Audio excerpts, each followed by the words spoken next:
Docteur Milbert, vous êtes spécialisé aussi dans la maladie de Lyme, L-Y-M-E. Quelle est cette maladie? Alors c'est une maladie qui effectivement est très répandue actuellement, qui est partie, on est parti des États-Unis pour l'authentifier. Et en fait, c'est transmis par les tiques, mais on est sûr maintenant que c'est transmis par plein d'autres vecteurs, en particulier les moustiques, les araignées, et même les poux en Afrique transmettent la maladie de Lyme. Donc on a cette notion de bactérie qui effectivement est en train de se... La borréliose, c'est ça? C'est la borréliose, absolument. Borréliose, pardon. Borréliose.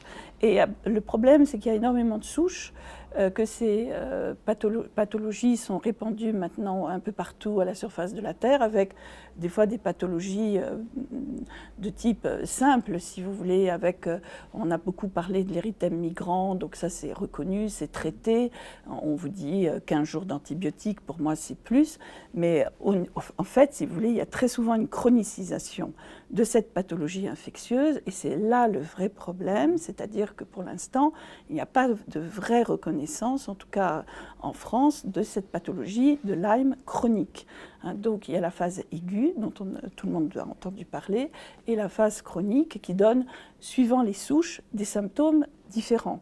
Donc ça peut être des problèmes neurologiques, ça peut être des problèmes cutanés, ça peut être des douleurs articulaires, mais ça peut être aussi différents problèmes pulmonaires, intestinaux, cardiaques, etc. Donc là encore, on redécouvre une polypathologie très variée. Et là encore, il y a plein de questions à poser. Ça a un impact sur le système immunitaire, c'est ça? Alors en fait, je dirais qu'au départ, c'est le système immunitaire pour qui est bas. moi, c'est le système immunitaire qui est bas. Et en fait, la bactérie va encore aggraver cette baisse du système immunitaire. Donc plus la maladie est ancienne, plus certaines lignées de lymphocytes T, en particulier les CD57, sont effondrées.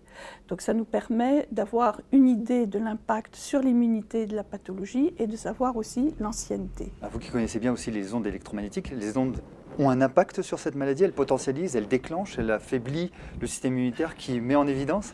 Alors, je sais que c'est complexe, mais... C'est complexe. On va dire la chose suivante, c'est que l'environnement électromagnétique a certainement généré aussi cette pathologie. Pour moi, si vous voulez, cette bactérie peut être effectivement inoculée par une piqûre d'insecte, mais elle peut avoir aussi été transmise de la mère à l'enfant et elle est certainement préexistante chez beaucoup d'humains, puisque déjà 5000 ans avant Jésus-Christ, la fameuse momie Ötzi qu'on a retrouvée dans le Tyrol glaciaire était porteuse de Borrelia. Donc, ce n'est pas une nouveauté, si vous voulez. Par contre, qu'il y ait des souches qui soient apparues, parce que c'est possible, qu'il y ait des souches nouvelles, beaucoup plus agressives, ou qui sont rendues agressives par l'environnement électromagnétique. Donc ça, c'est possible, si vous voulez, qu'une personne qui n'a pas eu de piqûre de tique ou infectante, mais qui était porteuse déjà au préalable de cette Borrelia, ait un réveil de cette bactérie par les champs électromagnétiques ambiants qui peuvent effectivement la rendre plus agressive. Et à partir de là, comme la barrière hémato-encéphalique est ouverte, cette bactérie peut rentrer au niveau cérébral et donner des troubles. Il y a une phase aiguë qui est identifiable, mais aussi une phase chronique qui est un petit peu plus sournoise, ce qui fait qu'on l'appelle une infection froide, c'est ça? Alors c'est une infection froide parce que vous n'avez pas de fièvre. Donc effectivement, c'est une maladie chronique, insidieuse, qui est souvent en intracellulaire, comme je vous disais. Donc les bactéries, on ne les trouve pas forcément dans la circulation sanguine. On peut trouver des fois des IgG positives, pas d'IgM positives, ou l'inverse, des IgM positives. Des indicateurs sanguins, voilà, vous voulez dire. Voilà. Donc ça, finalement, personne ne sait trop quoi faire avec ces indicateurs. Et pour moi, que ce soit les IgG ou les IgM, dès lors qu'elles sont positives, pour moi, il y a maladie de Lyme. Ça, effectivement, c'est des notions, si vous voulez, que nous avons maintenant à force de travailler avec les patients.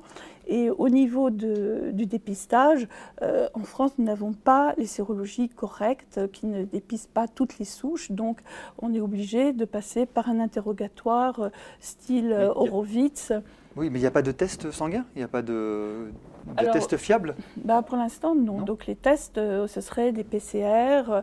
Donc ça, les vétérinaires les ont pour les animaux, mais nous ne les avons pas pour les Même à humains. l'étranger?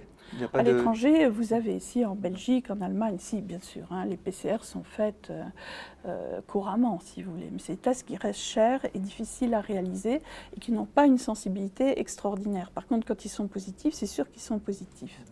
Vous faites partie, je crois que vous êtes vice-présidente du Cronimed. C'est quoi le Cronimed? Alors Cronimed, c'est un groupe de médecins-chercheurs qui vient d'un peu partout, que ce soit l'Australie, que ce soit l'Afrique du Sud, les États-Unis. Donc mais par contre, il y a un petit noyau français qui se réunit très régulièrement autour du professeur Montagnier et qui travaille sur ces infections froides en lien avec des maladies comme, je dis, la polyarthrite rhumatoïde, par exemple, la spondylarthrite ankylosante, le lupus, la sclérose en plaques, le cancer, voilà, tout est abordé, si vous voulez, l'autisme, l'Alzheimer. Justement, il y avait l'Alzheimer, une publication, enfin un texte qui mentionnait par le professeur Montagnier que c'était plutôt une infection plutôt qu'une maladie psychiatrique dégénérative, Voilà. inéluctable. Ce serait une connotation infectieuse. Voilà, oui, parce qu'il a fait une étude sur une vingtaine de patients qui étaient effectivement en maison de retraite et qui étaient traités pour Alzheimer. Et sur les 20, il y en avait 19 qui avaient des signaux électromagnétiques positifs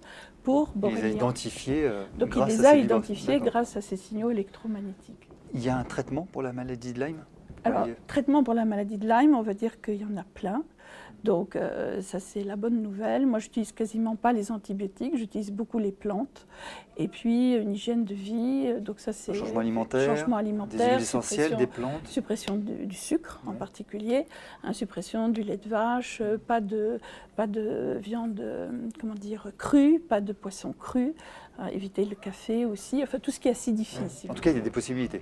Voilà, oui, il y a des possibilités. Et moi, j'utilise beaucoup la phytothérapie, plus que les antibiotiques.